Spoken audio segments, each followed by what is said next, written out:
Hello दोस्तों, नमस्कार। स्वागत है आपका एग्जाम फॉर डिफेंस वॉरियर के इस यूट्यूब चैनल पर। मैं हूं अनुपम भारद्वाज और बज चुके हैं सुबह के 5 और हम आपके साथ डिस्कस करेंगे करंट अफेयर्स। आप देख रहे हैं आज समय हमारा 14 जनवरी और आज हम आपसे 14 जनवरी के करंट अफेयर्स को डिस्कस करेंगे। तो आप बात को समझेंगे, यहाँ पर ध्यान से समझेंगे। हम देखेंगे कि कौन कौन से प्रश्न हमारे के लिए महत्वपूर्ण हो जाते हैं। आप जानते हैं कि हम आपके लिए रोजाना सुबह 5 बजे, चाहे आपके दैनिक हो चाहे आपके जितने भी साप्ताहिक हो, तो दैनिक और साप्ताहिक आपके जितने भी अखबार हैं उन सभी के सभी न्यूज़पेपर से जितनी भी महत्वपूर्ण खबरें आपके लिए हो सकती हैं, हम उन महत्वपूर्ण खबरों को लेकर के आपके सामने आते हैं। तो आप सभी लोग जुड़ जाएंगे, एक बार सेशन को लाइक शेयर कर देंगे और सभी का स्वागत है, वेलकम है, हार्दिक अभिनंदन है, आपका इस्तकबाल है आपका एग्जाम फॉर डिफेंस वॉरियर पर। और आप सभी बहुत अच्छे से जानते हैं कि आप इस वक्त रैपिड फायर सेशन का पूरा आनंद ले रहे हैं, जो हम लास्ट के 10 मिनट में बहुत ही ज्यादा महत्वपूर्ण पिछली कक्षा पर आधारित और जो प्रश्नों को हम इसमें सॉल्व करते हैं। बात क्लियर है? चलिए शुरुआत करते हैं आज के पहले प्रश्न को लेकर के। पहला प्रश्न आज आपका स्क्रीन पर दे रखा है। पहले प्रश्न को देखेंगे, जवाब करेंगे फटाफट से। कि कह रहा है हाल ही में किस देश में वैज्ञानिकों द्वारा पूरी तरह संरक्षित वूली राइनासोर्स पाया गया है? हाल ही में किस देश में वैज्ञानिकों द्वारा पूरी तरह संरक्षित वूली राइनासोर्स पाया गया है? रूस में, अमेरिका में, ब्राजील में या जापान में? तो जवाब देंगे फटाफट से आप। इसका उत्तर क्या हो जाएगा? जल्दी से जवाब देंगे फटाफट से, सभी लोग कमेंट करेंगे जल्दी से। बात क्लियर है? चलिए देख लेते हैं क्या इसका आंसर हो जाएगा। बात क्लियर है? तो ध्यान रखिएगा, रूस में वैज्ञानिकों द्वारा पूरी तरह संरक्षित वूली राइनासोर्स पाया गया है। ध्यान रखिएगा। और यह आज तक पाए जाने वाले आइस एज जानवर के सर्वश्रेष्ठ संरक्षित नमूनों में से एक है। बात क्लियर है? तो इसका राइट आंसर क्या हो जाएगा? इसका राइट आंसर हो जाएगा रूस। इसका राइट आंसर हो जाएगा। बात क्लियर है? रूस इसका राइट आंसर हो जाएगा। बात क्लियर है? राइनासोर्स की बात कर रहा है, मतलब गैंडे की बात कर रहा है। तो गैंडे को लेकर के आप मुझे बताएंगे कि भारत में एक सींग वाला गैंडा, भारत में एक सींग वाला गैंडा कहां पर पाए जाते हैं? इसका आप मुझे जवाब देंगे। दूसरा प्रश्न, प्रश्न नंबर 1। प्रश्न नंबर 2, प्रश्न नंबर 2 आप मुझे जवाब देंगे कि राइनासोर प्रोजेक्ट, या फिर कह सकता हूं हिंदी में कि गैंडा परियोजना कब चलाएगी? गैंडा परियोजना कब चलाई गई? आप इसका मुझे जवाब देंगे फटाफट से। गैंडा परियोजना कब चलाई गई, इसका आप मुझे जल्दी से जवाब देंगे। बात क्लियर है? रूस के साथ में भारत की कौन कौन सी ज्वाइंट एक्सरसाइज होती है? तो आप जानते हैं इंदिरा नेवी। कौन सी? इंदिरा नेवी। कौन सी याद है? इंदिरा नेवी। नेवी के साथ भी इंदिरा होती है, ट्राई सर्विस है और ये इसके साथ में होती है। इसका आप मुझे जवाब देंगे, यानी याद कर लेंगे। अमेरिका के साथ में आप जानते हैं एक होती है हमारी, जिसको हम कहते हैं, एक होती है हमारी वज्र प्रहार। कौन सी होती है हमारी? वज्र प्रहार किसके साथ होती है? अमेरिका की होती है। एक होती है साहब टाइगर ट्रंप। कौन सी होती है? टाइगर ट्रंप होती है। कौन सी होती है? टाइगर ट्रंप होती है। किसके साथ में? अमेरिका के साथ होती है। और एक का तो नाम ही क्या है? युद्धाभ्यास। एक का नाम क्या है? युद्धाभ्यास। और एक कौन सी होती है? एक होती है कोप इंडिया होती है। कौन सी होती है? कोप इंडिया होती है। बात क्लियर है? ये सारी बातें मैं आपको बता चुका हूं। बात समझ में आ रही है? चलिए ब्राजील की बात कर लेते हैं। ब्राजील की राजधानी है ब्राजीलिया।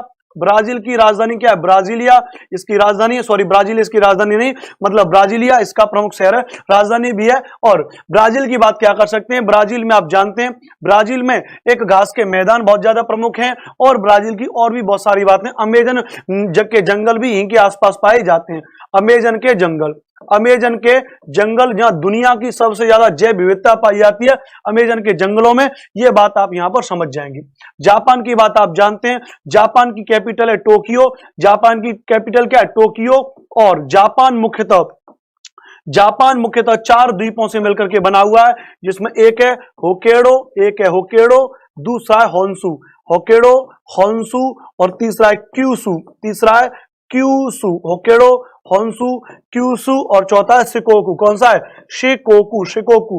तो ये आपके सामने 4 द्वीप हो जाएंगे। ये आपके सामने 4 द्वीप हो जाएंगे, इनसे मिलकर के हुआ है। बाकी ये जो आपके 4 देश है, इन 4 देशों के साथ में आपकी कौन कौन सी आपकी ज्वाइंट एक्सरसाइज होती है, ये बात आपको याद होनी चाहिए। ये बात आपको यहां पर याद होनी चाहिए। बात क्लियर है? चलिए बहुत बढ़िया, बहुत ही सुंदर, काबिले तारीफ।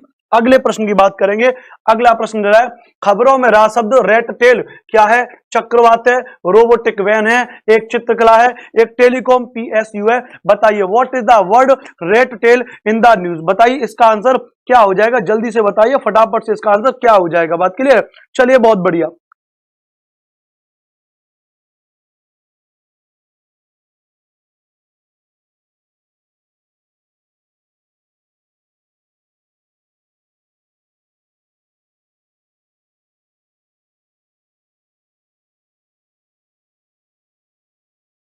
बात क्लियर है, चलिए बहुत बढ़िया, बात क्लियर, चलिए बहुत बढ़िया। इसको देख लेते हैं, इसका जवाब क्या हो जाएगा, इसका जवाब क्या हो जाएगा। तो ध्यान रखिए, खबरों में रहा रेड टेल। रेड टेल क्या है? टेलीकॉम पीएसयू है। क्या है?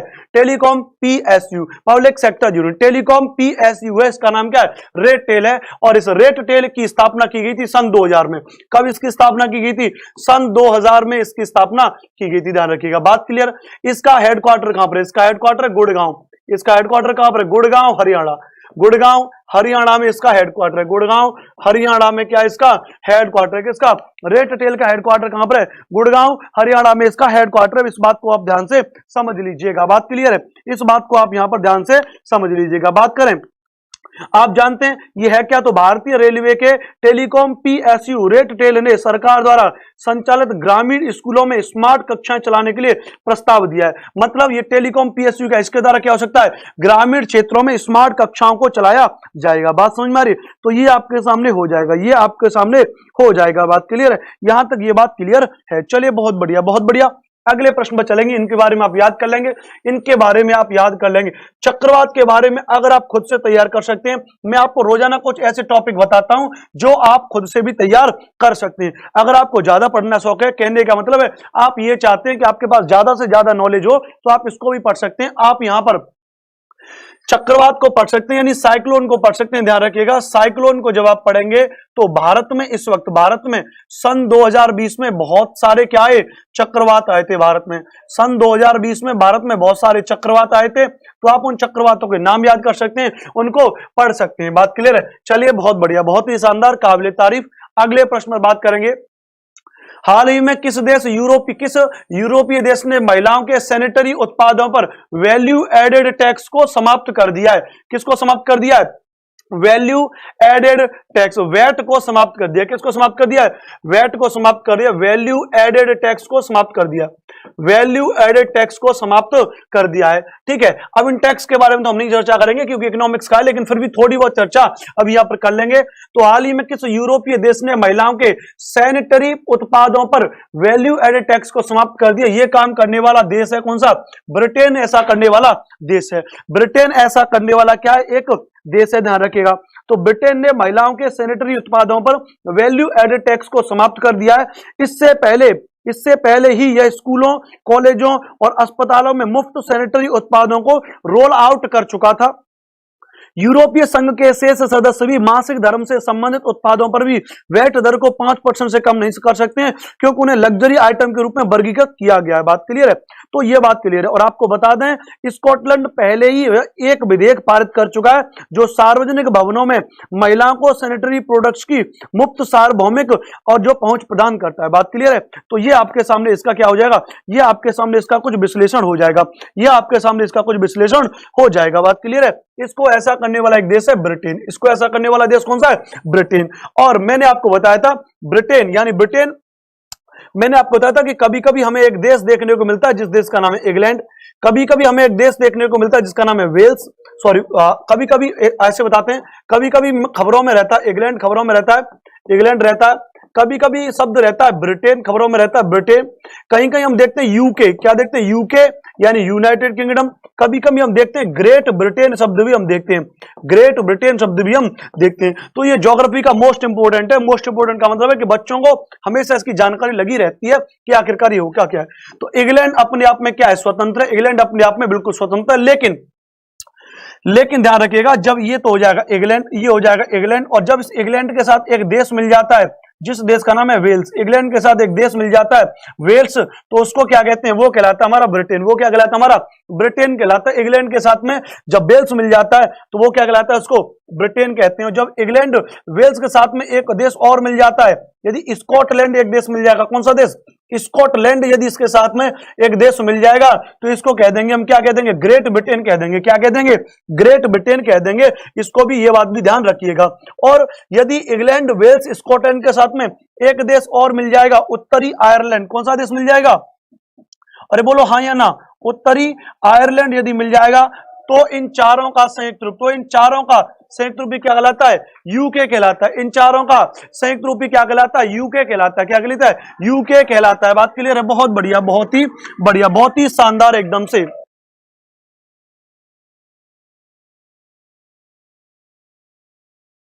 बात समझ में आ रही है भाई? यहां तक बात आपकी समझ में आ रही है, बात क्लियर है? चलिए बहुत बढ़िया, चलिए बहुत बढ़िया। बाकी आप इनके बारे में बात कर सकते हैं, इटली के बारे में बात पढ़ सकते हैं, स्विट्जरलैंड के बारे में आप पढ़ सकते हैं, जर्मनी के बारे में आप पढ़ सकते हैं। भूगोल की दृष्टि से आप कम से कम खुद ही इनको पढ़ सकते हैं। आप ज्यादा नहीं तो आप इनकी राजधानी याद कर सकते हैं, आप ज्यादा नहीं तो आप इनकी मुद्रा याद कर सकते हैं, आप इनके शासनाध्यक्षों को याद कर सकते हैं। शासनाध्यक्ष जितने भी हैं उन सभी के सभी शासनाध्यक्ष को आप इसमें याद कर सकते हैं।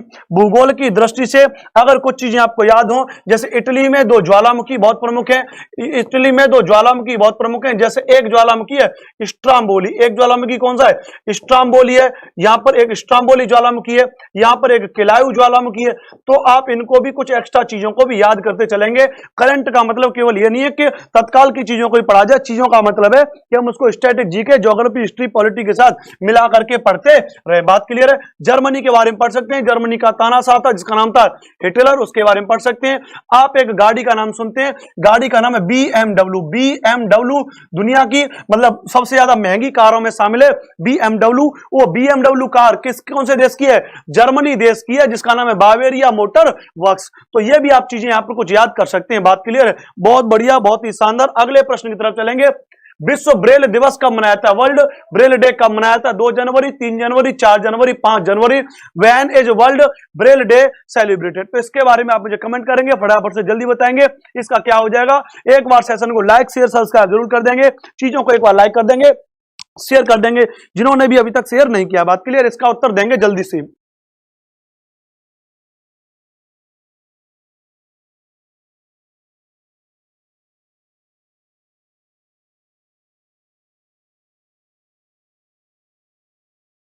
बात क्लियर है? चलिए बहुत बढ़िया। इसका आंसर क्या हो जाएगा देख लेते हैं, इसका आंसर क्या हो जाएगा जल्दी से बताएंगे फटाफट से। इसका आंसर क्या हो जाएगा? तो इसका आंसर हो जाएगा 4 जनवरी। इसका सही उत्तर हो जाएगा, इसका सही उत्तर क्या हो जाएगा? 4 जनवरी हो जाएगा।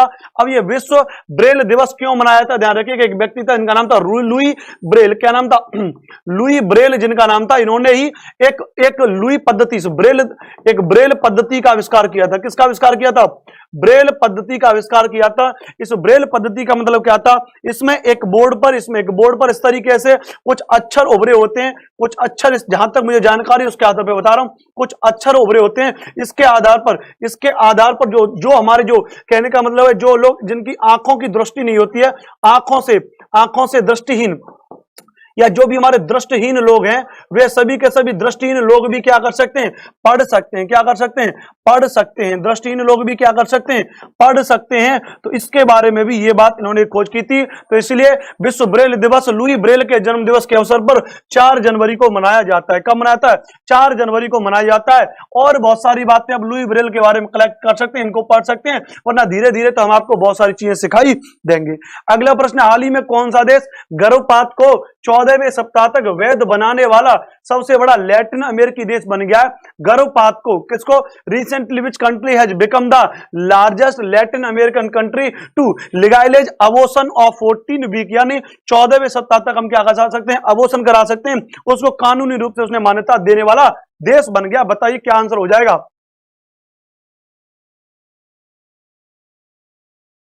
बताइए फटाफट से इसका उत्तर बताइए, क्या इसका उत्तर हो जाएगा? जल्दी से बताइए, फटाफट से इसका उत्तर बताइए।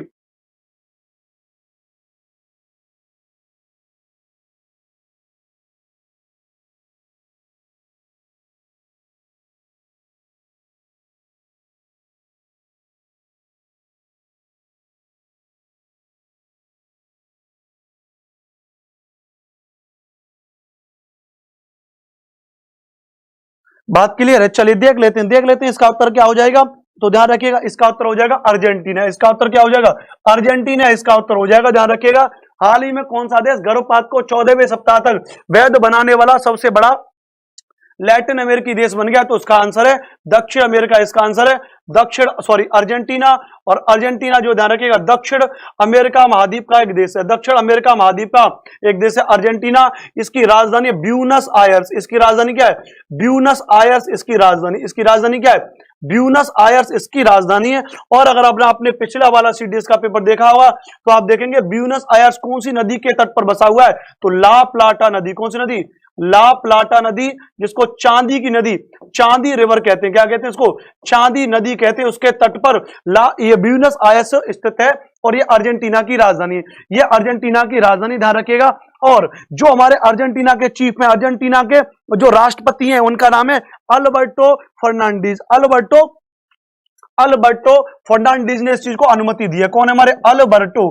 कौन है बाबू? Alberto Fernandez. Alberto Fernandez. Alberto Fernandez ने अनुमति दी है। अल्बर्टो फर्नांडीज ने इसको क्या दिया है? अनुमति दी है। बात समझ में आ रही है? अल्बर्टो फर्नांडीज ने इसको क्या दिया? अनुमति दी है। इस बात को आप यहां पर समझ लीजिए, इस बात को आप यहां पर समझ लीजिए। बात क्लियर है? चलिए बहुत बढ़िया, चलिए बहुत बढ़िया। और ध्यान रखिएगा, Bolivia, Argentina, Chile, Uruguay, these are all country of दक्षिण अमेरिका कॉन्टिनेंट। सभी के सभी दक्षिण अमेरिका महाद्वीप के ही देश हैं। बात क्लियर है? चलिए बहुत बढ़िया, अगले प्रश्न पर चलते हैं। हाल ही में उष्णकटिबंधीय चक्रवात यासा चर्चा में रहा है। बताइए यह चक्रवात कहां पर आया था? एक tropical cyclone Yaas has been in the discussion recently. Tell where did this cyclone come? कहां पर यह चक्रवात आया था? बताइए इसके बारे में जल्दी से, फटाफट से कमेंट करिए इसके बारे में जल्दी से।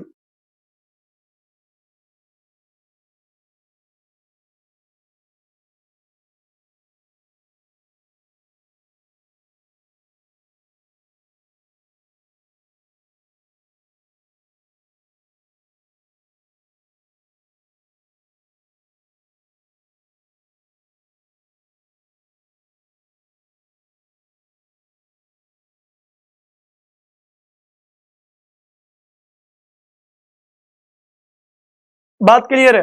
तो इसका उत्तर के बारे में पूछ रहा है, इसका उत्तर क्या हो जाएगा? तो ध्यान रखिएगा, इसका उत्तर हो जाएगा दक्षिणी प्रशांत महासागर। क्या हो जाएगा? इसका सही उत्तर हो जाएगा। तो सही उत्तर की अगर बात करेंगे तो इसका सही उत्तर क्या हो जाएगा? तो इसका सही उत्तर हो जाएगा दक्षिणी प्रशांत महासागर। क्या हो जाएगा? इसका सही उत्तर हो जाएगा दक्षिणी प्रशांत महासागर। इसका क्या हो जाएगा? सही उत्तर हो जाएगा। बात क्लियर है? चलिए बहुत बढ़िया, अगला प्रश्न देखेंगे। निम्नलिखित में से कौन सा देश अंतरिक्ष मलबे की समस्या को देखते हुए लकड़ी से उपग्रह निर्माण की प्रौद्योगिकी पर काम कर रहा है? तो यह काम करने वाला देश है जापान।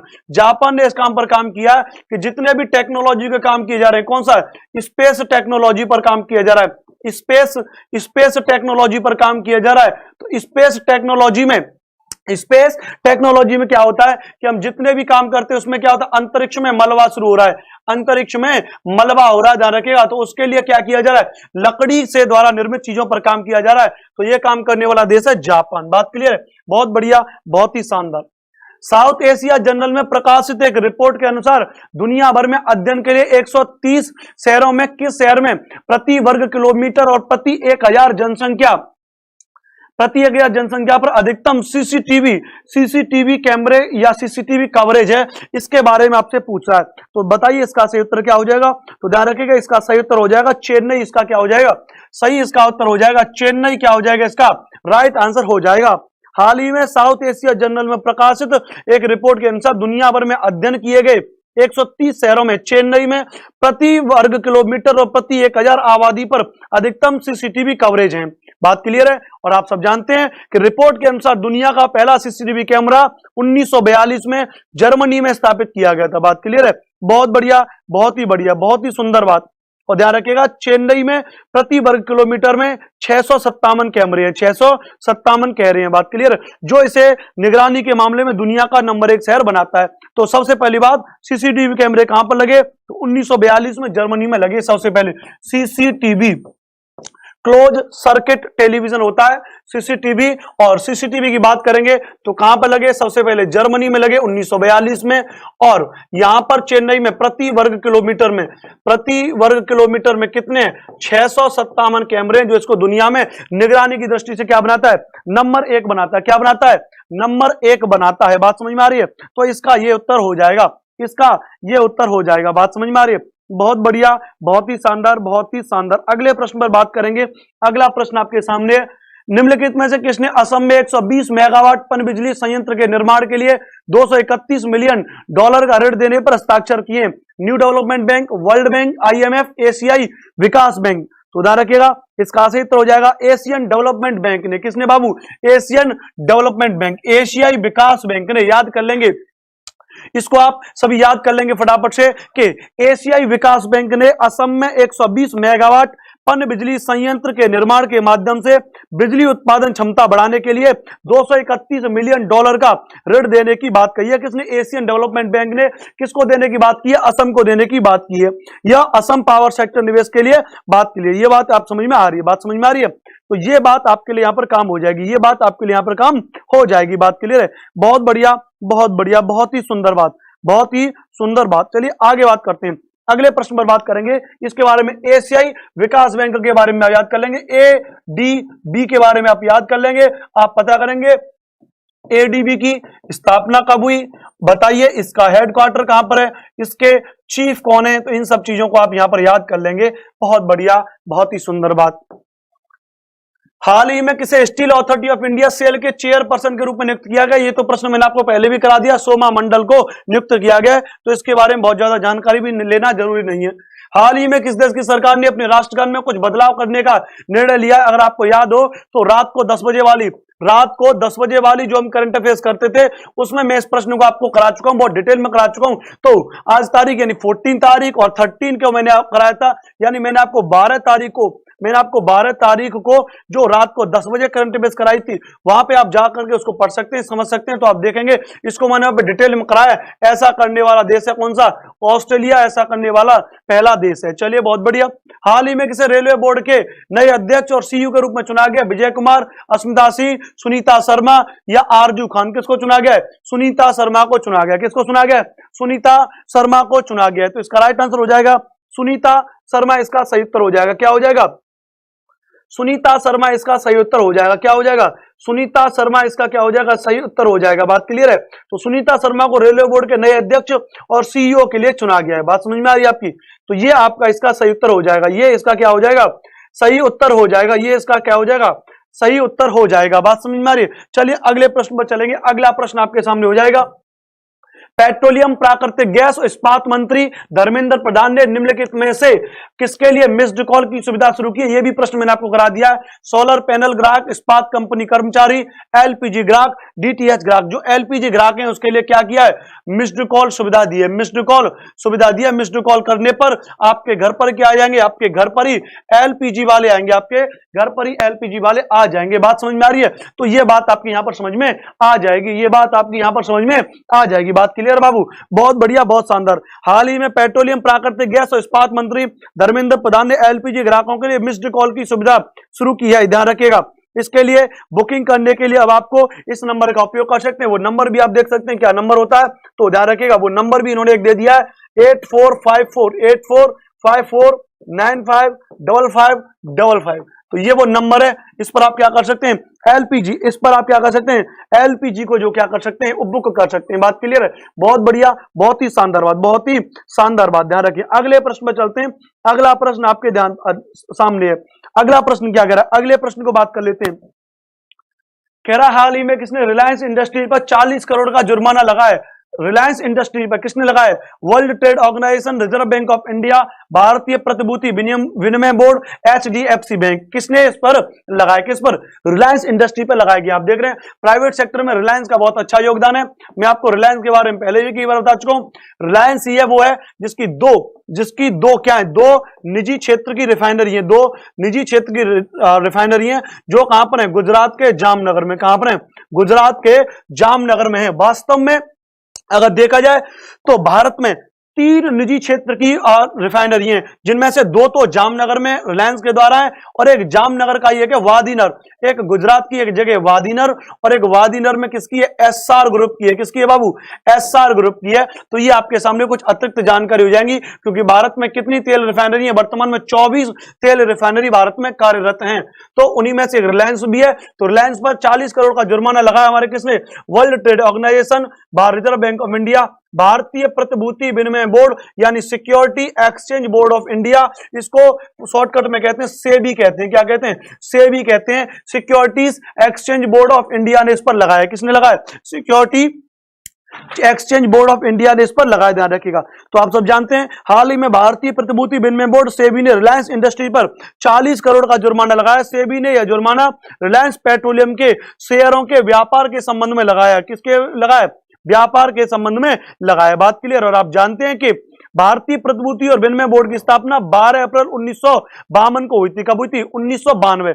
12 अप्रैल 1992 को हुई थी। क्या हुई थी? 12 अप्रैल 1992 को हुई थी। कब हुई थी? 12 अप्रैल 1992 को इसकी स्थापना हुई थी। सेबी की securities exchange board of India, व्यापार को रिलेटेड के, किसको? व्यापार को लेकर के, या मैं ऐसे कह सकता हूं, या मैं इसको कह सकता हूं, ध्यान रखिएगा, शेयर मार्केट। क्या मैं कह सकता हूं?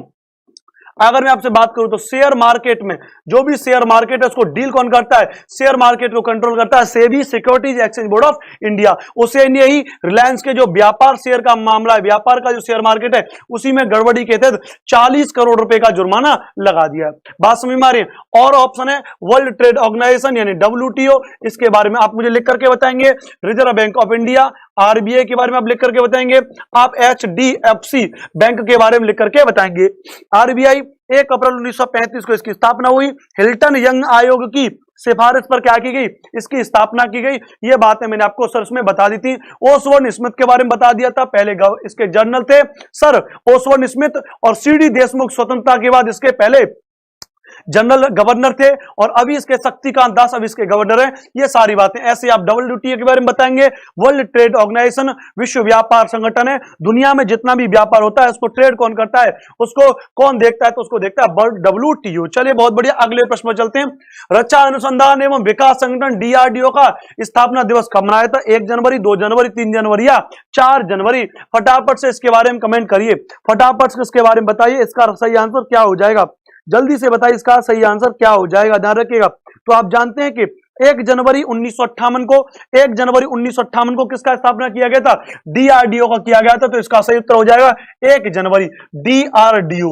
DRDO ध्यान रखिएगा, ये हो जाएगा Defence Research and Development Organisation. क्या हो जाएगा? इसकी फुल फॉर्म हो जाएगी, इसकी फुल फॉर्म क्या हो जाएगी? इसकी फुल फॉर्म हो जाएगी Defence Research and Development Programme, Development Programme इसकी क्या हो जाएगी? डेवलपमेंट प्रोग्राम इसकी फुल फॉर्म हो जाएगी। 1958 में, कब बाबू? 1958 में क्या हुआ था? DRDO की स्थापना हुई थी। 1 जनवरी 1958 को DRDO की क्या हुई थी? स्थापना हुई थी, ध्यान रखिएगा। और अब इस बार 1 जनवरी 2021 को उसका 63वां जो मनाया गया है। बात क्लियर है? और आप जानते हैं DRDO का काम क्या है? DRDO के कई काम है, जैसे हथियार वगैरह की सप्लाई करना, उनको बनाना, सैनिकों की भलाई को बढ़ावा देना, तकनीकी समाधान को करना। और अभी मैंने जो आपको कल के प्रश्न में कराया था, मैंने आपको कि आकाश मिसाइल को मंजूरी दी है, तो उसको किसने बनाया था? उसको DRDO ने बनाया था। किसने बनाया था? DRDO ने बनाया था। किसने बनाया था? DRDO ने बनाया था। बात क्लियर है? अगले प्रश्न की तरफ चलेंगे। अगला प्रश्न कह रहा है, हाल ही में किसने भारत में कैशलेस लेन देन में वृद्धि को मापने के लिए डिजिटल भुगतान सूचकांक इंडेक्स जारी करने का फैसला लिया है? भारतीय रिजर्व बैंक ने। किसने बाबू? RBI काम करता है। इसके बारे में आप जानकारी ले सकते हैं, इसके बारे में आप क्या कर सकते हैं? जानकारी ले सकते हैं। बहुत बढ़िया, बहुत ही शानदार। इसके बारे में आप क्या ले सकते हैं? जानकारी ले सकते हैं, ध्यान रखिएगा। बात समझ में आ गई? चलिए बहुत बढ़िया, बहुत बढ़िया। अगले प्रश्न पर बात करेंगे, अगले प्रश्न पर बात करेंगे। यहां पर अगला प्रश्न देख लेते हैं। इसका अगला प्रश्न क्या हो जाएगा? ठीक है, इसकी बात करते हैं। अगले प्रश्न पर बात करेंगे। एशियाई विकास बैंक और भारत सरकार ने किस राज्य में बागवानी को बढ़ावा देने हेतु 10 मिलियन के PRF पर हस्ताक्षर किए? क्या किए? हस्ताक्षर किए। PRF पर हस्ताक्षर किए। बात क्लियर है? तो हिमाचल प्रदेश, केरल, गोवा, महाराष्ट्र। बात क्लियर है? अगर ये उत्तर भी नहीं आ रहा फिर भी आप इसका उत्तर कर सकते हैं कि बागवानी की बात कर रहा है, तो आप जानते हैं बागवानी के लिए कहां हो सकता है? जल्दी से इसके बारे में कमेंट करके बताइए। बात क्लियर है? आप जानते हैं पहाड़ी राज्य हमारा हिमाचल प्रदेश, वहां के लिए इसको किया गया, ध्यान रखिएगा। तो एशियाई विकास बैंक और भारत सरकार ने $10 मिलियन के प्रोजेक्ट रेडाइंस फाइनेंसिंग पर हस्ताक्षर किए। प्रोजेक्ट रेडाइंस फाइनेंसिंग, जिसको हम कह रहे हैं PRF, इसकी बात कर रहे हैं, उसको किया गया हिमाचल प्रदेश में किया गया। याद कर लेंगे चीजों को, बहुत ही शानदार। हाल ही में रक्षा मंत्रालय ने LYNX U2 फायर नियंत्रण प्रणाली की खरीद हेतु किसके साथ एक अनुबंध पर हस्ताक्षर किए? Bharat electronic limited. ये प्रश्न मैं आपको पहले भी करा चुका हूं। अरे बोलो हाँ या ना, कराया है या नहीं कराया है? यह प्रश्न भी मैं आपको पहले भी करा चुका हूं। बहुत बढ़िया, बहुत ही शानदार। मैंने बताया था यह एक नेवल गन फायर कंट्रोल है। बात क्लियर है? हवा से सतहों पर लक्ष्यों को साधता है। बात समझ में आ गई? चलिए बहुत बढ़िया, बहुत ही सुंदर बात। अगले प्रश्न पर बात करेंगे। अगला प्रश्न आपकी स्क्रीन पर होगा, देख लेते हैं। हाल ही में डब्ल्यूएचओ ने निम्नलिखित में से किस वैक्सीन को आपातकालीन उपयोग के लिए मंजूरी दे दी है? Pfizer vaccine, P Pfizer vaccine. कौन सा बाबू? ये था हमारा P Pfizer vaccine, P Pfizer, इसका नाम, इसको फाइजर बोलते हैं, पी साइलेंट रहता है, फाइजर वैक्सीन। फाइजर वैक्सीन को अनुमति दी है। और मैंने आपको कुछ दिन पहले प्रश्न कराया था, यूरोपियन यूनियन ने भी इसको अनुमति दे दी थी, और लेकिन अब इसको डब्ल्यूएचओ ने भी इसको आपातकालीन के तौर पर इसको अनुमति दे दी है। डब्ल्यूएचओ के बारे में पढ़ सकते हैं, इसको वैक्सीन के बारे में पढ़ सकते हैं। और आप जानते हैं कि भारत ने भी अपनी स्वदेश निर्मित वैक्सीन बना ली है, जिसका नाम क्या है? न्यूमोसिल। क्या नाम है भैया? न्यूमोसिल है। क्या नाम भैया? न्यूमोसिल है। बात समझ में आ गई? तो ये आपके सामने प्रश्न हो जाएगा। अगले प्रश्न में देख लेते हैं थोड़ा जल्दी। हाल ही में अदन हवाई अड्डे में ब्लास्ट की घटना सामने आई है। यह हवाई अड्डा किस देश में स्थित है? तो किसकी बात करा? अदन हवाई अड्डे की बात करा है। अदन हवाई अड्डा हमारा कहां पर स्थित है? यमन में स्थित है। अरब एक देश है, अरब द्वीप में, अरब प्रायद्वीप का एक देश है। कहां पर है? अरब प्रायद्वीप का एक देश है जिसका नाम है यमन।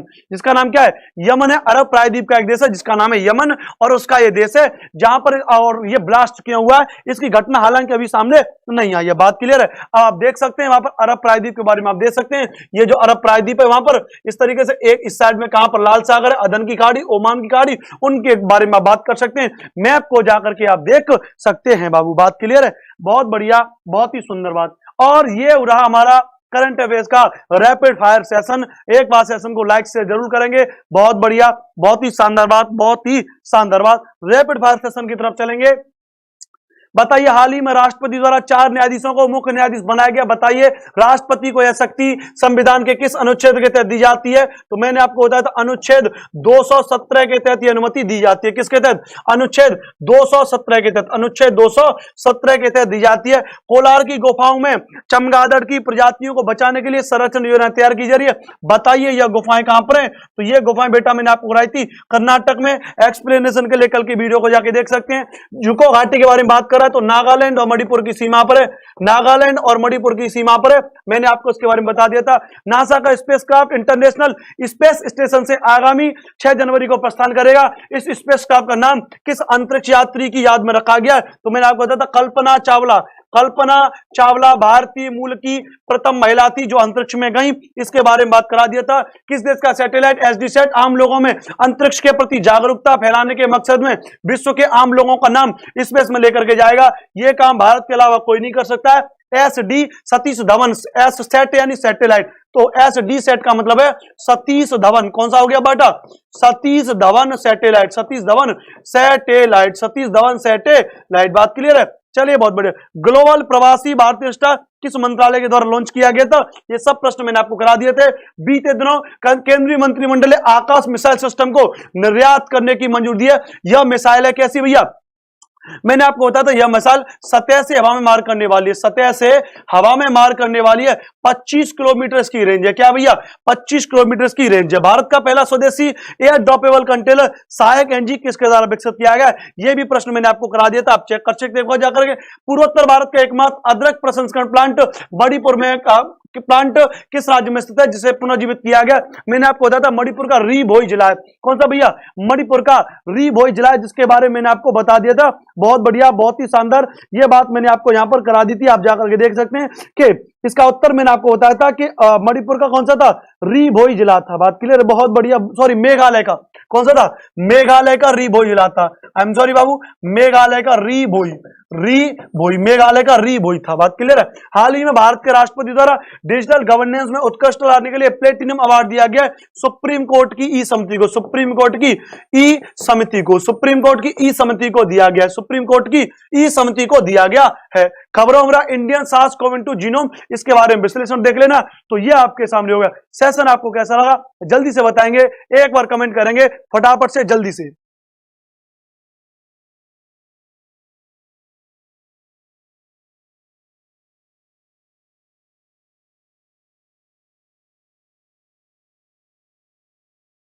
बहुत बढ़िया दोस्तों, बहुत बढ़िया, बहुत बढ़िया। एक्चुअली में जो हमारे एडिटर महोदय ना विजय जी, ये थोड़े से मतलब ऐसे ही हैं, मतलब बाहर भाई बंदा आराम से मजे ले रहा है, उसको वीडियो बंद करने से कोई मतलब ही नहीं है। बोले टीचर पढ़े, बच्चे पढ़े, उनको कोई मतलब ही नहीं है ना। तो इनके बारे में आप अच्छी अच्छी बातें ना लिखें, इनको धन्यवाद दें, बहुत कॉपरेट करते हैं मैं विजय जी, और धन्यवाद देता हूं मैं विजय जी को। बहुत बढ़िया दोस्तों, तो इससे हमारी मुलाकात होगी कल अगले दिन, तब तक के लिए धन्यवाद, नमस्कार, जय हिंद, जय भारत, जय एग्जामपुर, कर विजय एग्जामपुर।